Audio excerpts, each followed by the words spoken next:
Screensaver.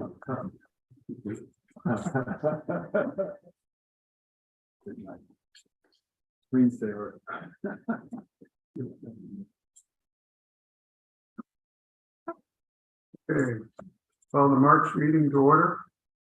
Now, would you please take a roll call? Yes, Jenny Sullivan. Here. Juan Gonzalez, Here.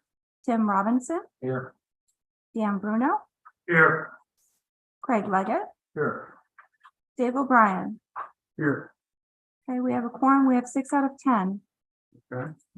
First item of business is approval of minutes from the February 21st, 2023 IDA board meeting. Do I have a motion? Motion by Juan. Do I have a second?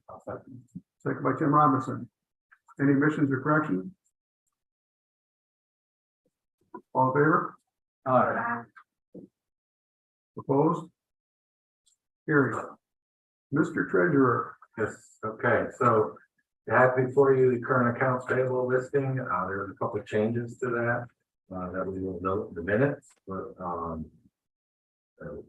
just a few things to point out. The very first one, Fitzgerald Morris Baker first, third bill came in towards the end of the month and would like to pay it. It's for $71,65.61, bringing the total payable to Fitzgerald Morris Baker first to $10,179.61.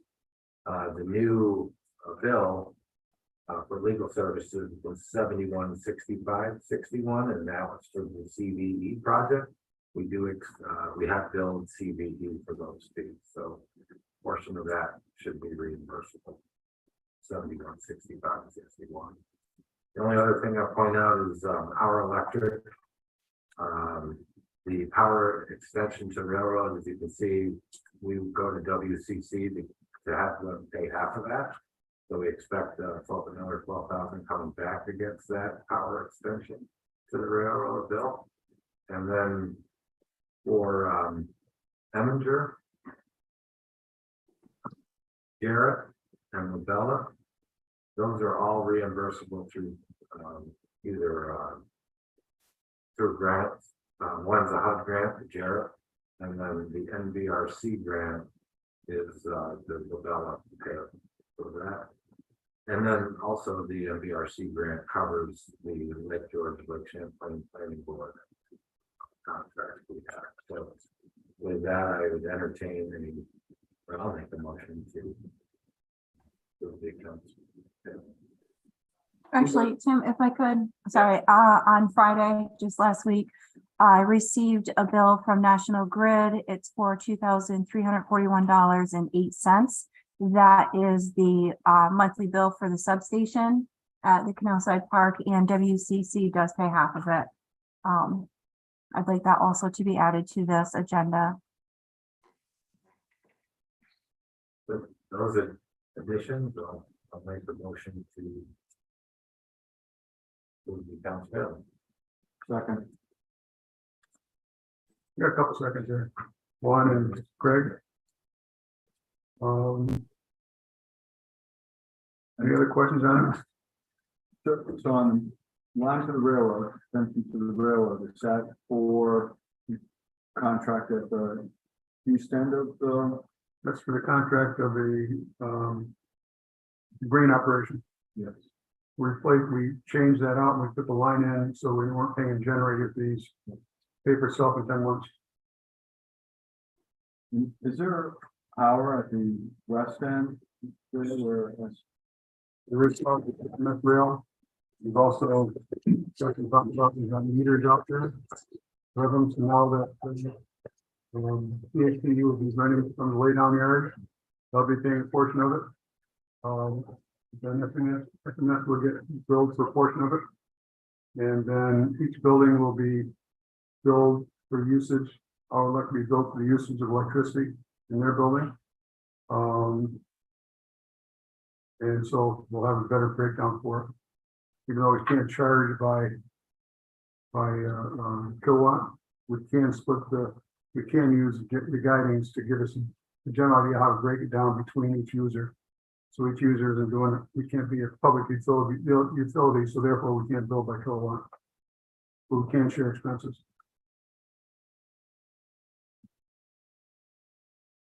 Roll call, please. Jenny Sullivan. Juan Gonzalez, Yes. Tim Robinson. Yeah. Dan Bruno, Yes. Craig Leggett, Yes. Dave O'Brien. Yes. Okay, and Sure. So you also have in front of you the year-to-date profit and loss and the year-to-date balance sheet with a comparison to the prior comparable period. I don't really have too much to point out on the profit and loss statement. Obviously, we're getting some leasing come in that we didn't on the outside that we didn't ever have before. But our project fee is new or zero this year compared to what we do have some existing project fees that we've taken in. So we can see that, and we do have some decent deals in the works that will generate new project fees, so nobody should get too nervous. On the loss that you're seeing, which is 97,000, a little bit of that's reimbursable, but the majority of it is that we need to find some project fees to take in, which we will, and so we can eliminate the loss today. On the balance sheet, that's where we support our loss through the strong current assets. We have 1.4 million in our checking account, and broken up between checking and the money market account, which is fully FDIC insured. And the ICS money market account really is a product that a bank can use to you deposit all your money with them. They go out to varying banks to find up to 250,000 in FDIC insurance. So it is fully insured in case anybody was going to ask that question. Strong current assets, very minimal liabilities. Some of the payables are going to be taken care of through available today, and that's really the extent of our debt. Because our current liabilities mainly. That I'll open it up to any questions or recommend the acceptance of the financial statements through February 28, 2023. so just as a note, we're talking about changing some of our procedures because with the grants, we know we're gonna get reimbursed from it. We're gonna set up accrual so it doesn't show as a loss. And we're also going to utilize some capital expenses. So instead of carrying some of the operating expenses, we carry capital expenses, which improves our balance sheet, also improves our cash, cash position, with our profit position. And what would those capital expenses be? Well, for example, the sub-metering and the power, those are not maintenance projects, those are capital projects. We are about to embark upon another project, a fencing project. But that will be operating because that's actually on canal side operating on canal side property. So bottom line, any major capital investment, which we aren't expecting much more. There's been these two projects canal side. So we're not expecting a lot in the future at this time. Well, when we roll through the NBRC grant, you may have months where we have a payable of $200,000 going to be reimbursed for.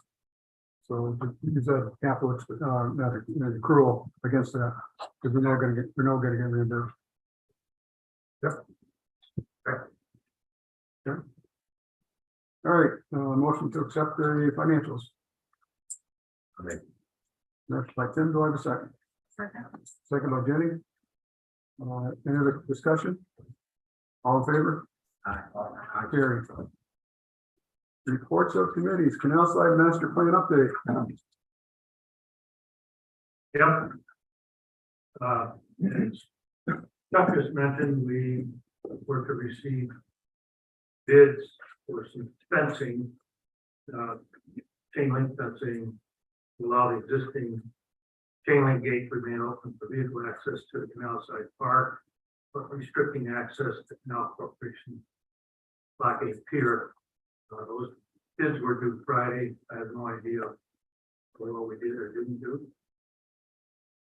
Well, actually, we modified the RFQ. Canal side got back to us last week and they asked for some additional modifications, so we've modified the RFQ and extended the due date. Yeah, we would appreciate it knowing that. All right.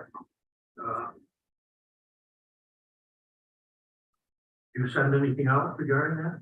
Yeah, we sent out the revised RFQ. Sorry about not, updating. You sent out the Yeah. revised RFQ to the prospective bidders, Correct, and we extended the date. right, but you didn't send it to me. No, apologize for that. All right,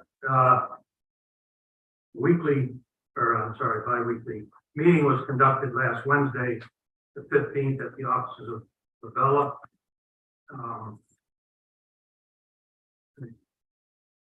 Meter installation scheduled for the week of March 27th, I'm sorry, that's the meter the flow in the sanitary sewer system. Environmental Design Partnership and Jason Deno, the director of the Washington County Sewer District 2, are undertaking the separation project. We are trying to kind of piggyback on that, see if we can get necessary mitigation. We can use that 400,000 gallons that I referred to a number of times in the past. So that target for the completion of that report is targeted for April 15. And we'll have to develop an understanding of how the removal is going to translate to our needs. So that'll be forthcoming. Some field investigations have begun. Sewer flow metering is scheduled to start the week of March 27th, which is next week. The wastewater design basis of design report to April 17th, water design basis of design report again due April 17th. The overall project schedule and from a design standpoint is looks okay at this point.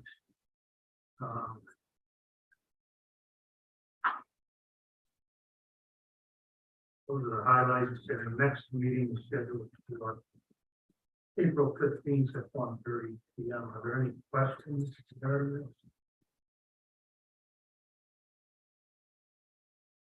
Anybody have anything else? The only thing I'll add is that, with the NEPA process, we're starting to engage with the village to start working on that process together. More to come on that. That's it for me. When are the RFQs due now? The RFQ is due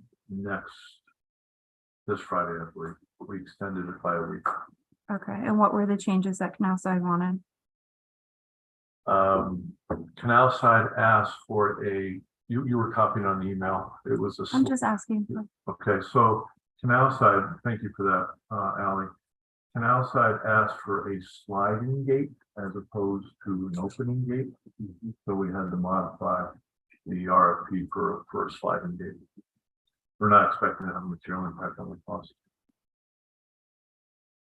And it was a smaller game, went from 23 foot to 15 foot. Right. And that's for the access to the pier.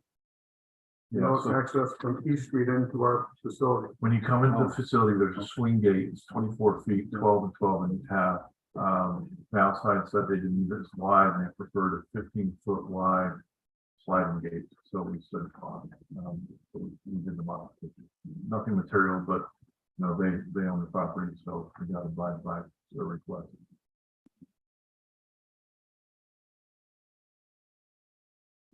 Yes, great. Remind me who does the plowing. I went and drove around last week after a meeting, and who does all the plowing around? So Canal Corp has been doing all the plowing from 197 into our facility. Then SMS Rail does plowing around their area and do all the way around the other side toward that small building. Yeah. And then whoever's going to be there is responsible for their own plowing. Yeah, and Our Electric does theirs, and Kiewit, the laydown group, has said that they will handle any plowing your thoroughly down there. Okay. Any other questions?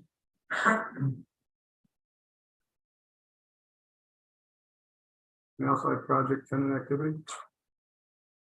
We've hit most of the issues.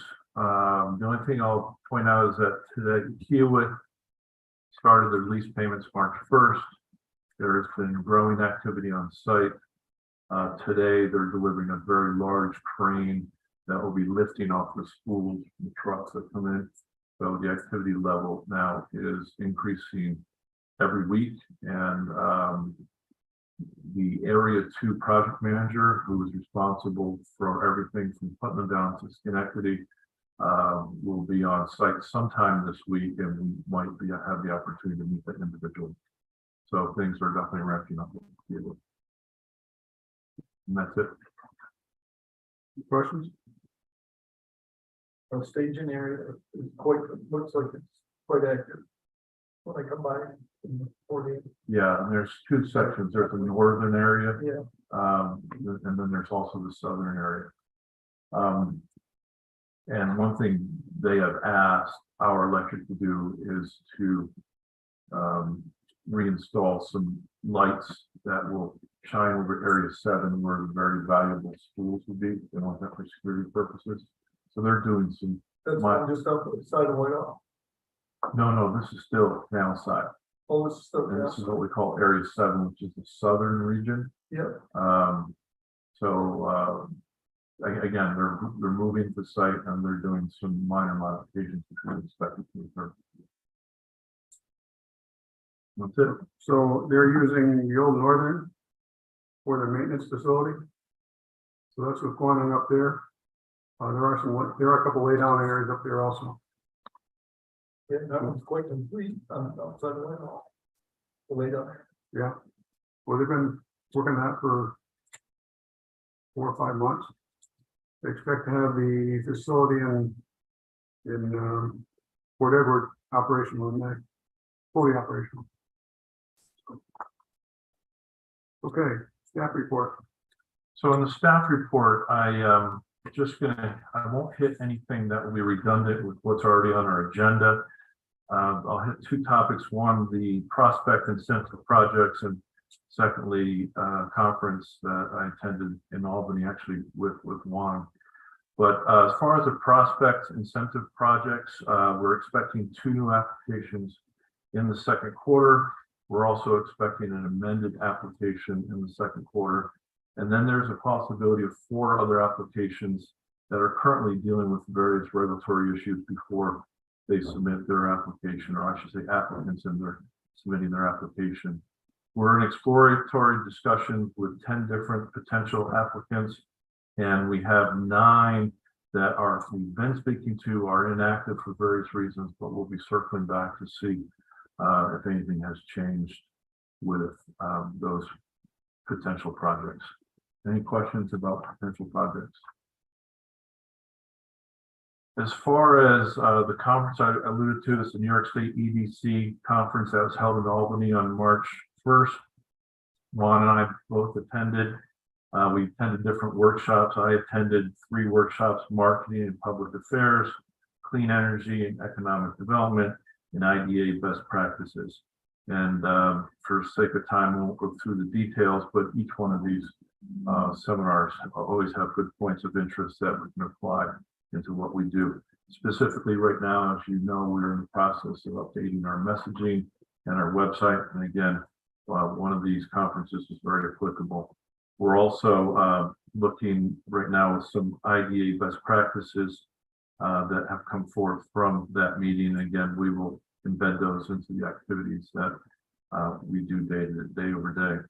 Oh, and there is one, and anything to add on to that, Juan, as far as the conference itself? There were some speakers also. No, the biggest part for me was, and I mentioned it, is that your messaging, the time you spend on your messaging has to equal the time you spend on the business, just because of the pure nature of what we do. And so it's very important that we continue to put capital amount of time and energy into our messaging, because it's different for whether we talk to supervisors, whether we talk to Stewart's cup of coffee, who just reads a headline, or you're talking to somebody that actually reads detail. Messaging has to be a little bit different for them. Very interesting conversation. Well attended and, a very disciplined conference. And I thank you very much. Okay, just moving forward, there is one more topic. I did attend the ARCC Junket Award dinner on March 10th, honoring Dr. Ruggie. And of course, the room was full of all sorts of people associated with business, so that was a good opportunity to interact with that group. So with that, that's my staff report. Is there any questions? Yes, sir. How is marketing going? Well, we're going to actually talk about the messaging in our agenda, the website Okay. update, so we'll hit that. Fine. We talk about the messaging or his activity. Yes, those are connected in my mind, is that as far as the IDA, what we're rolling out and our presence. So you can touch on that when you get. Yeah, but as far as the dealing with potential applications, right now we're expecting to very shortly and amended, and then we have a few groups are dealing with regulatory issues, so we are expecting some applications. It is really slow right now, but we're working it to get some additional applications. And again, we have exploratory discussions with 10 additional groups, all at different stages of the development cycle. Okay, anything else for Chuck? Retail update, we've gotten all the comments ready, we've coagulated them, put them together. I'm going to target, depending on a couple of things I need to check out legally wise. We're target March 30th for a special meeting for 2 reasons. First reason is we need to get our audit approved so we can submit the audit, final audit. The second is to have a meeting about the UTEP, talk about the comments, and there'll be some decisions we need to make based on those. So I would encourage everyone to be available March 30th for an in-person meeting. So we can cover that and finally get a lot of these things put together. I mean, we've been working on the update to UTEP for almost 2 years now. So it's time to close it out, get it done and move on. So we'll go from there. New lease update, Kara? Hi, I spoke with their attorney this morning regarding some of the language that we had questions about with respect to the covenants. And they, excuse me, they need to talk to their development team to see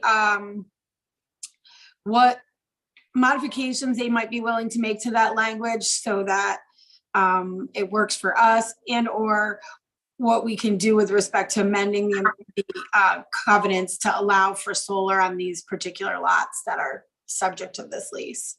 So he was going to talk to his team and get back to me. Okay. Any questions for Kara? Okay. Website update, a little bit of messaging. Do you want to talk more about that, or you're in the Hold on a second. What time on the 30th? 4 o'clock? Oh, Washington County.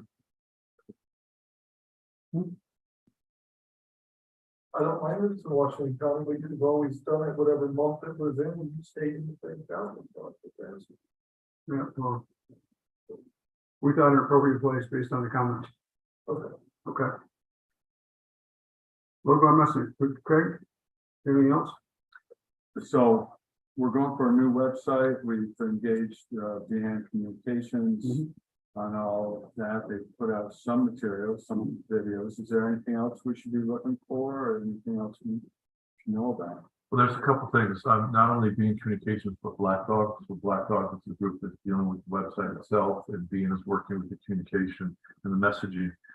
In your package, there was this handout that we've worked hard on, the perfect wording, keeping it simple, but also keeping so people can understand what we do.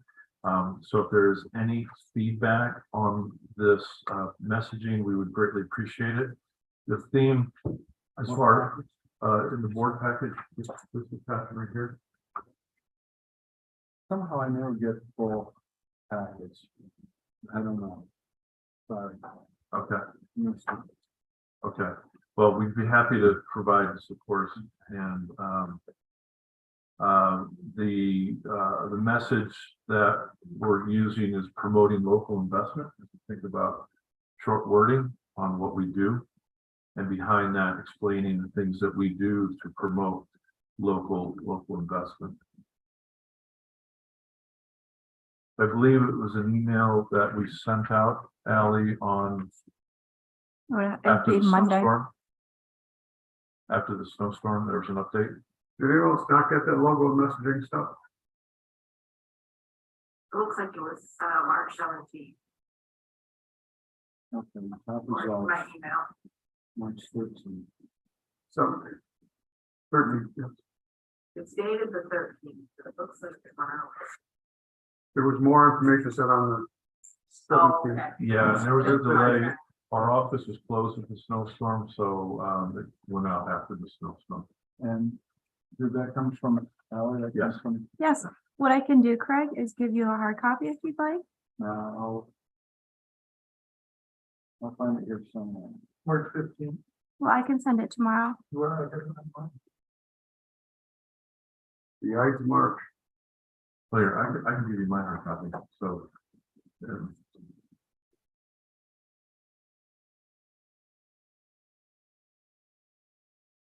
Yeah, last I had was from the 13th. Okay, And that, and then one on the 13th, it's just idea board packet of invitation, we assume that then goes on to calendar and it's.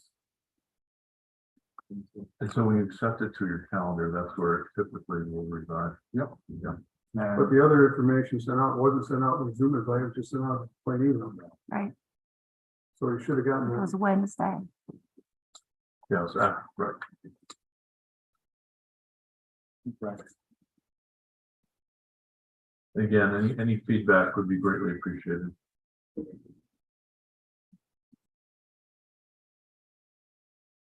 Am I the only one that doesn't get all these?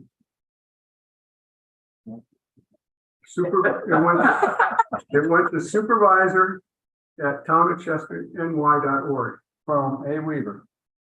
from A Weaver. From Ally Weaver, not A I just Weaver. forwarded it to you, so you might get it right now. A Weaver. No, let me keep looking. You gotta send it to both his email addresses, so one will show up someplace. We'll do a follow. What about your junk email? Does it end up in your junk email for some No. reason? Could be. There it is.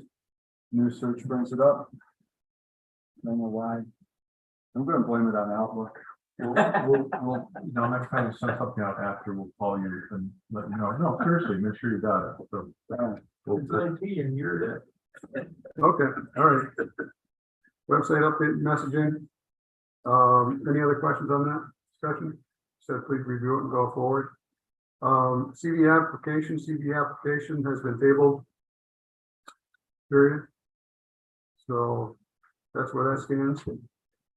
The solar policy, or should I say solar guidelines, was handed out for adoption. Basically, it's what we've been talking about.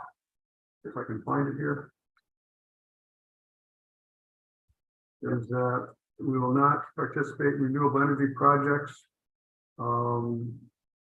Unless we are working with local municipalities. In agreement, we work forward and working together on that, so we won't do that. Sales tax and mortgage tax. After thinking about this, we talked about not allowing sales and mortgage tax unless there were special conditions. Two of the conditions we thought of were if it does create permanent jobs in Warren and Washington County, we may consider it, and if it's on a distressed piece of property, and they can't get in, we may consider it. But other than that, sales and mortgage tax will not be there, not be provided for solar policy.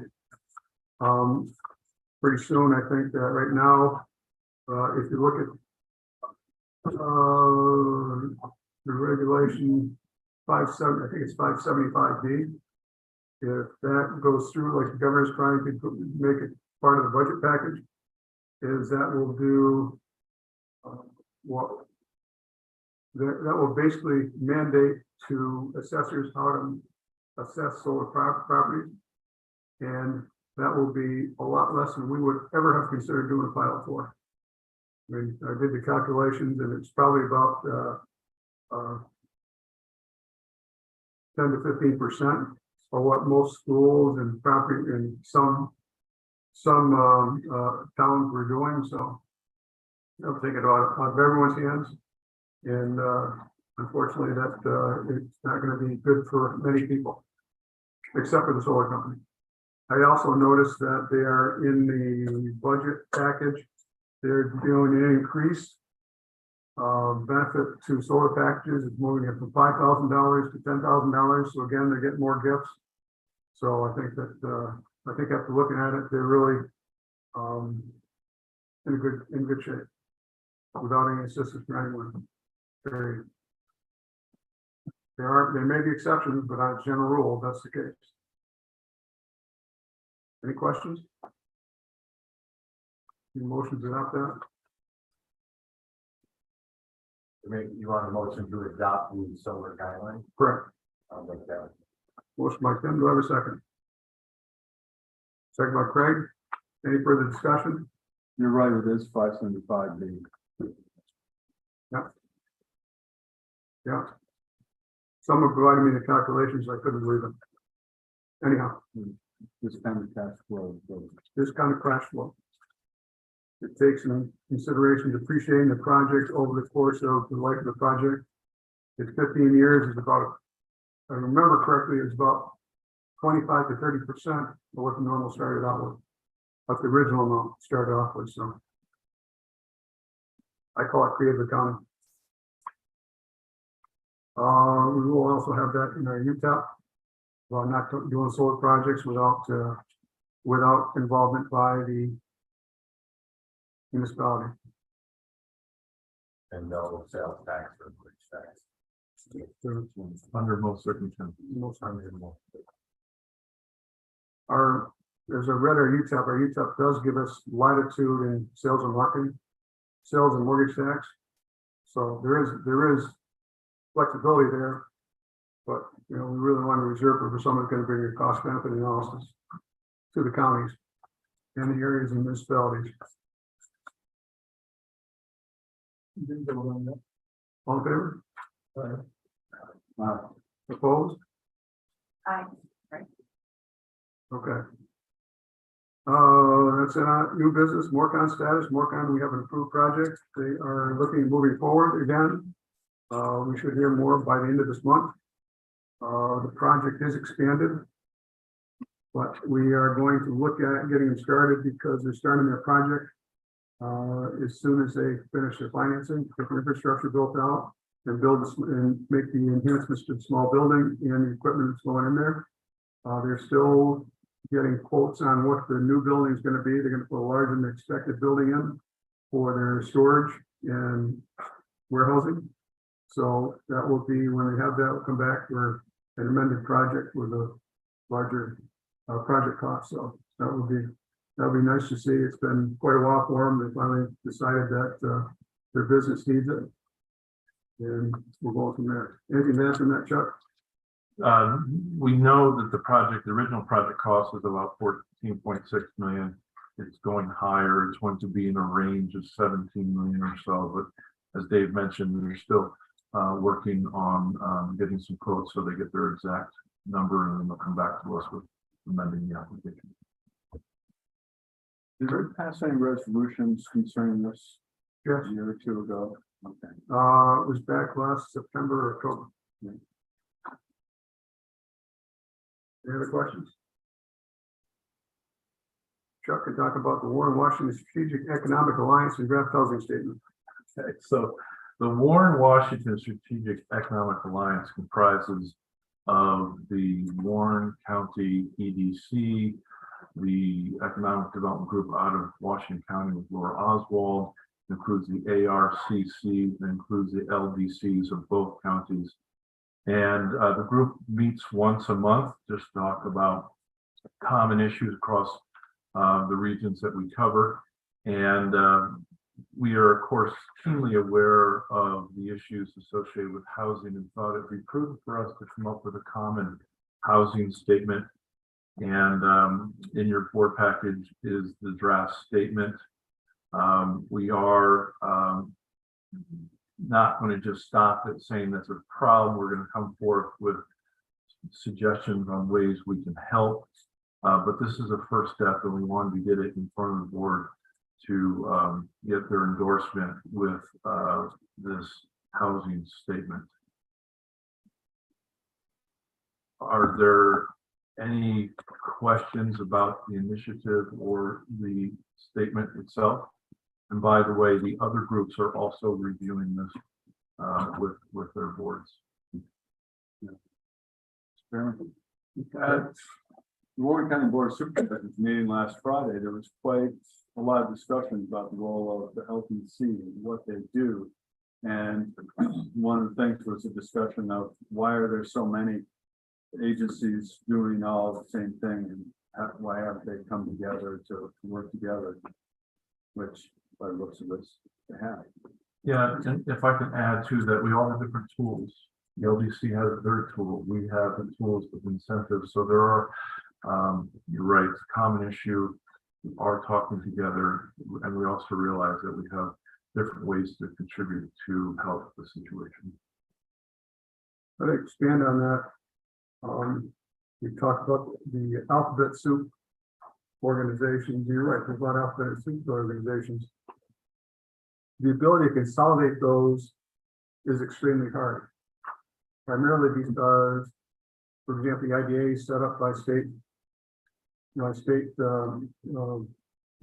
action. So the LDCs, some of them are set up by either the town or the county or the village. So they've got their own. I mean, Washington County is owned by, Washington County LDC is actually owned by the 17 different towns. So, and it serves only Washington County. The Regional Planning Board is set up by, it's one of 10 regional planning boards across the state, and they have their own charters set up by the state. And we have our own funds that were given to us by EDC and a few other areas, which now have been what I call privatized. They're no longer directly under EDA's control or USDA controls. It's now under control of the IDA itself. So we have a lot more latitude in what we can do with loans. So it would be, I've always said that it would be great to find a way that maybe we can't consolidate the organizations. Perhaps there's a way to do an administrative function where there's one administrative organization that runs sort of the entire administrative organization, and each county has a role, each organization has their own role to play. Sounds easy, probably going to be a lot harder to convince people to share with other people, but I like to see more consolidations, because the more administration consolidation we do, the less cost it would be per capita. That's one of the things we're talking about. But yes, we are trying to work together, and it's been slow, but you know, everything in government seems to be very slow sometimes. And on the housing, if I could bring up more of the economic philosophy section of it. There's private home ownership, and then there's renters, and that also affects the nature and function of the community as well. As the group talked about a mix of housing at all? Yeah. Yeah, I'm the one that just got. Yes. Yeah, so the housing is a tough nut to crack, because everything we've done is taken more houses off the market for families. Whether it be the short-term rentals, you know, the Airbnbs, Vrbo's, those places get restored and put up, and they're out for short-term use to make money. And so there's people that own 5 or 6 homes instead of one home, and these other homes not available. And it's interesting, in the one way we really liked it, and the other way we really hate it. And there's got to be a happy medium somewhere, but it's taken time for it to work its way through the system to where we find that. So there's pros and cons to all of it, but affordable housing is going to be tough when inflation's high, interest is high. I mean, just a report I seen the other day, the average house, I don't know if it was the average house, $215,000 home in December of 20, that interest is nearly $400 more in December of 22. Well, that can change something from affordable to unaffordable, and it's the same amount of money. So that's, there's a lot of factors to play. I read an article, I can't remember, if it's a Chronicle or the Foothills about Bolton Landing. It says, Chronicle, most of the Bolton Landing homes are owned by VRBOs, which is great for the people in the homes, but where do locals find ways to buy housing, and affordable housing? And keeping it VRBOs and bed and breakfast and all that, that's just driving up the cost of the housing. Not going down. So there needs to be some way to control that. So I have no idea what it is, but you can't tell an owner what he can and can't do with his property. Probably zoning laws could contain some of that, but I know in my town, if I ever mentioned zoning, I get lynched. Well, some of them have created. Guidelines that allow use in regards to. Short-term rental. And the other thing is taxing. We've looked at it in the past and our town never did it because it didn't fit. You can do homestead type deal where the people that actually live there pay a different tax rate than the people that, live there for a time. So those are opportunities. It's something that's big in Florida. So, see how it works. So yeah, you want to Google the homestead taxing sometimes, very interesting. So when you say we're short on homes, we're talking every town in the 2 counties, or we're talking Prince William, Berry, Lake George, Portland? We're really talking about the region. I mean, the group covers both counties, and we realize within each county and each town and villages, there are some differences. We do make the point that we're looking at everything, single family homes, apartments, working families, active seniors, professionals, and even college graduates. And we're also hitting both the purchasing and the rental of these units. So we're trying to make this all encompassing, that we have an issue that we need to come together on. By the way, this statement was actually drafted by Mark Meehan. He helped us with this, and then it's been edited a couple of times. So there's been a lot of thought in sort of stating this, but stating it in a way that's applicable across both counties. I think that when COVID came up, we had a lot of people purchasing homes up there sight unseen and driving the prices up. Now that we're out of the COVID arena for the most part, there's still concerns about it. The problem is that those have driven the marketing housing costs up, but instead of selling, they're not coming up anymore, but they're doing VRBOs and short-term rentals. And that's happening in every single town in Washington, Warren County. I heard in some areas that people are starting to sell their second homes, but then I heard in other areas, and that's more up towards me, in other areas, people are actually doing VRBOs and keeping their houses. So how do you do that? How do we get affordable housing for people here? How do we get affordable housing for our children coming up, and affordable for people who are moving in that can't afford a mortgage that is at some of the prices of housing today. And so that's a concern that we need to take a look at. I don't know what we can do about it, but identifying the issues is the first part of the problem. Work the solution. And where does the invisible hand come in on all of this and free market forces? So that, prices are going to come down to be able to match what a buyer will be able to afford at some point. The question is when. What goes up must come down, but that question is when. Is going to be soon, is going to be multiple years down the road. Are we going to have a housing problem where we have too much market out there, too much stock out there, and no one buying them, the prices crash right down. And with the invisible hand, you have both the supply demand, and then you have interest rates right now, which are having a big barrier on what's going on, both in the building of and then the affordability of. So again, we're just wanting to make sure that we collectively as an alliance recognize the issue, and then we'll start working together on suggestions that we can do. Also, you've got those homes that maybe people aren't living in anymore that are using as Airbnbs. Those people got interest rates on those homes in the threes, and they're not putting those on the market either. why put those on the market and to pay those kinds of rates and make a ton of money on a week-to-week rental? They're allowed to do that, so that's another reason that the inventory isn't pretty enough. Prices are still going up on houses, not to the extent that they were during the pandemic, they still are. I think the inventory shortage is not gonna go away anytime, so. That's the bottom line.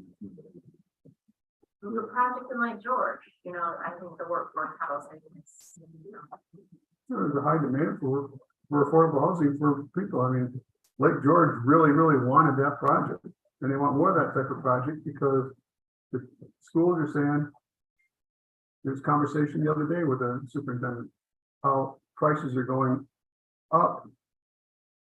But teachers can't afford to live in the areas they teach in.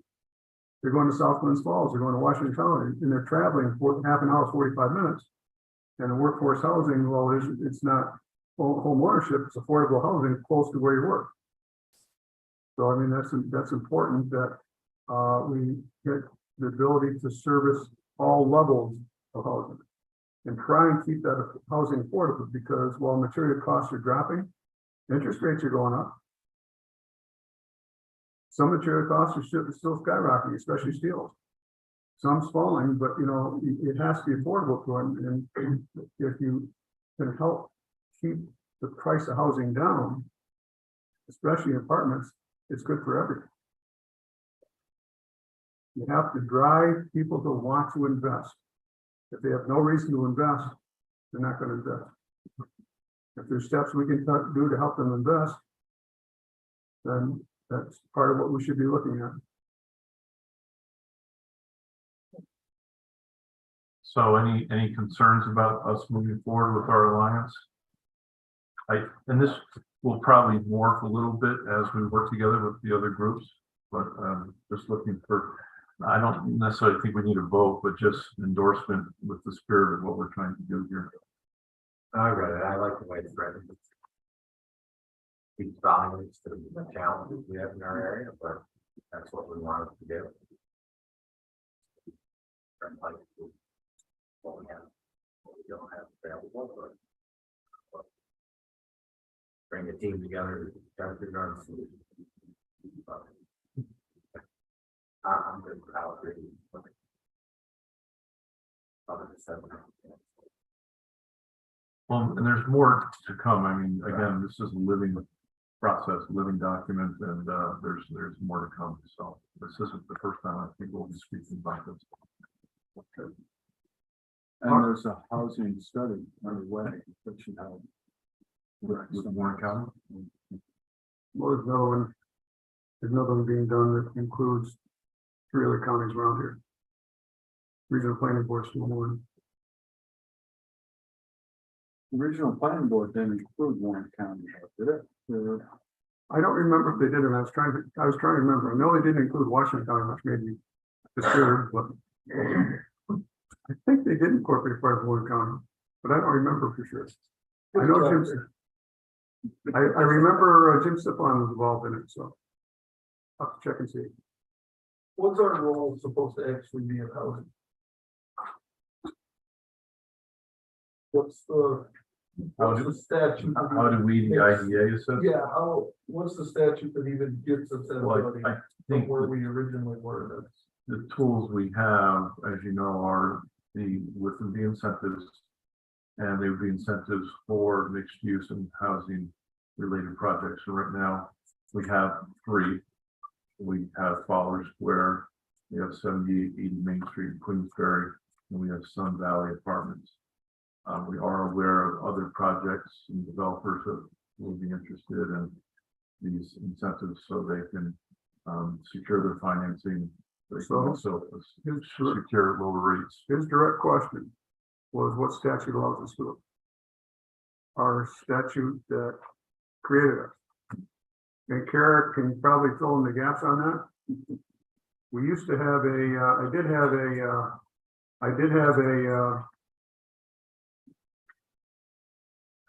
a thing I thought I sent out that I got from an attorney. I'll send out again to everyone. It talks about how IDAs are authorized to get in housing. So, and I believe you did too, and that's why I was asking, I just wanted to summarize that, because where Juan went earlier in this meeting was messaging. And the whole audience is, Microphone, the microphone, yeah. the whole audience is more apt to question, why is the IDA talking about housing?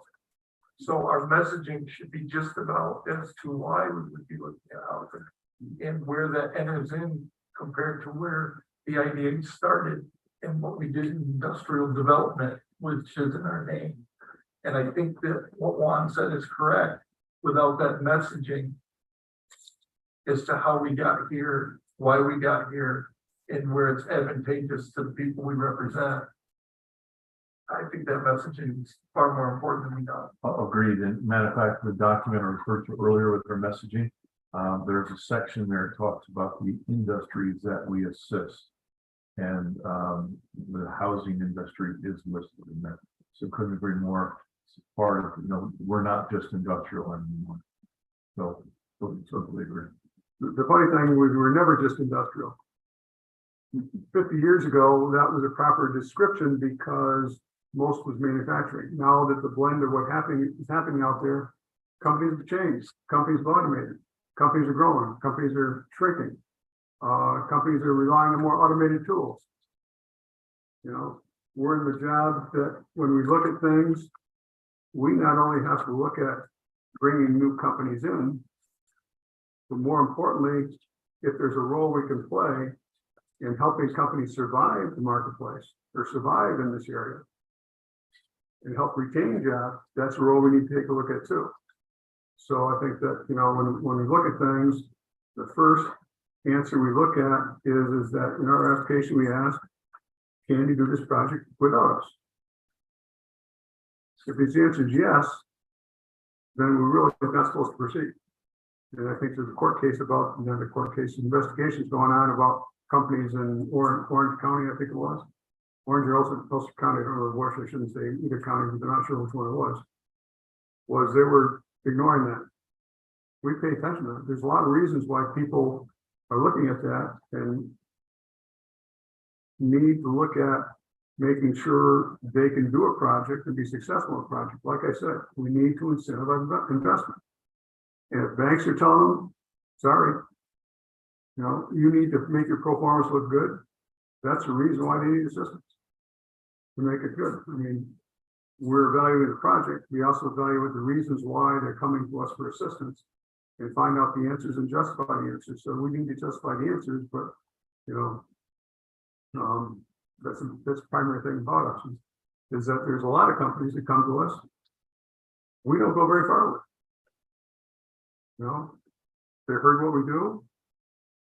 They can do the project one way or another. They're not for us. We just part ways friends. You'll never see them.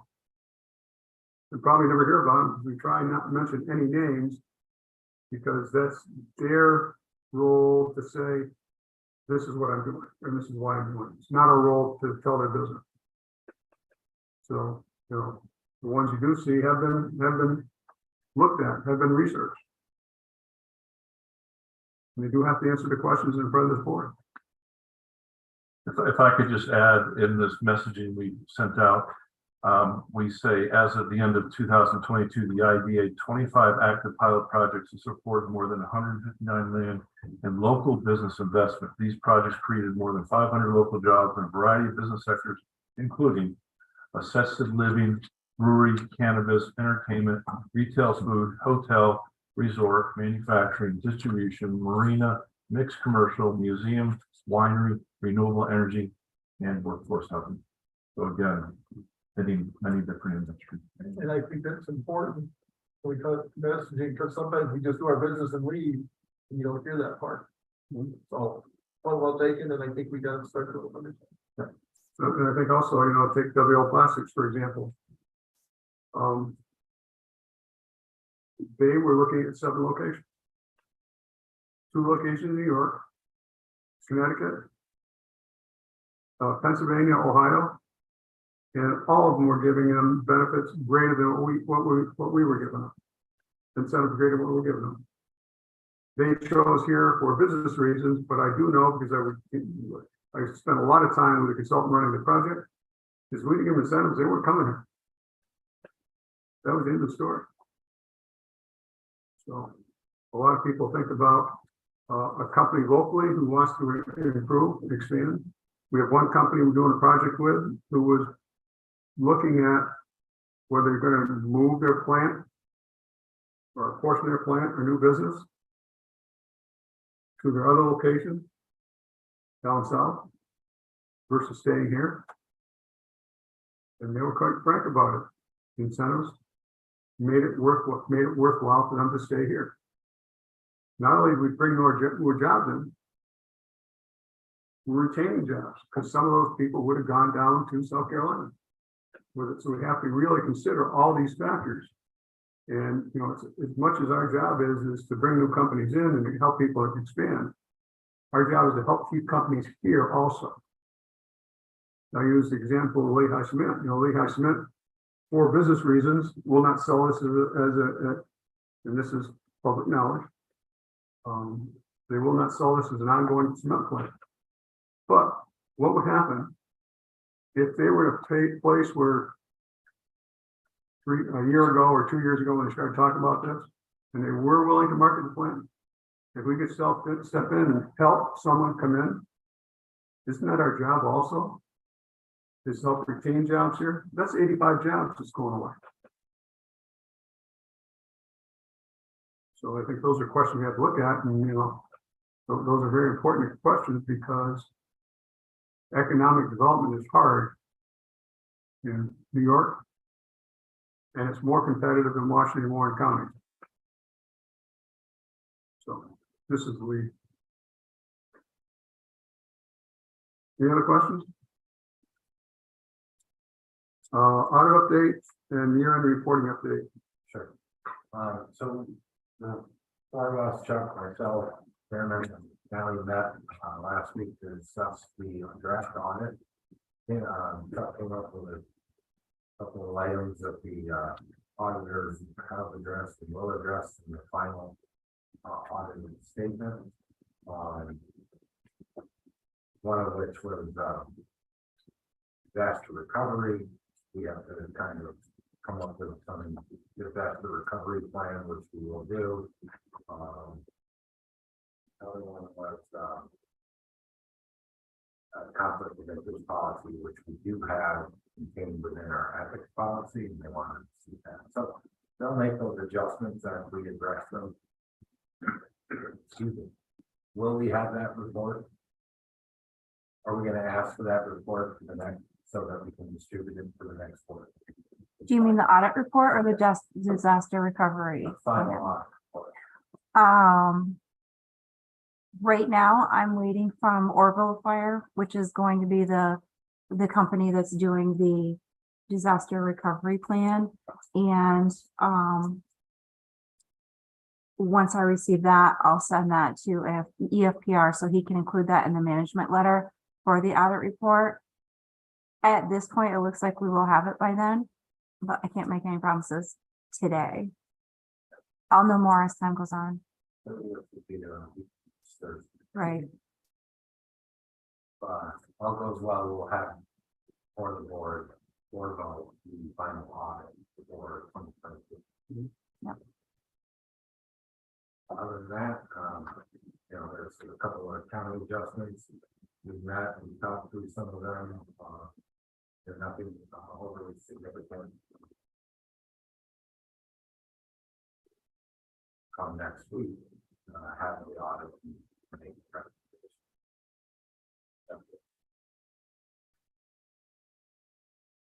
And meanwhile, Allie's working on the year-end reporting. How are you doing with that?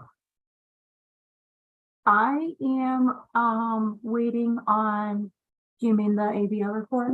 Okay, I'm waiting on responses from 5 of our projects that either need to still supply the ST 340 so that I can complete the ST 62 or their entire FTE report, which gives me the job counts for 2022. I'm in constant contact with all of them. There's not much, I can't move forward without that information. So. That'll be the audit too. Don't we need the audit? The auditor. Oh, yeah, once the audit is, approved by the board, that also needs to be included into the ABO report as well.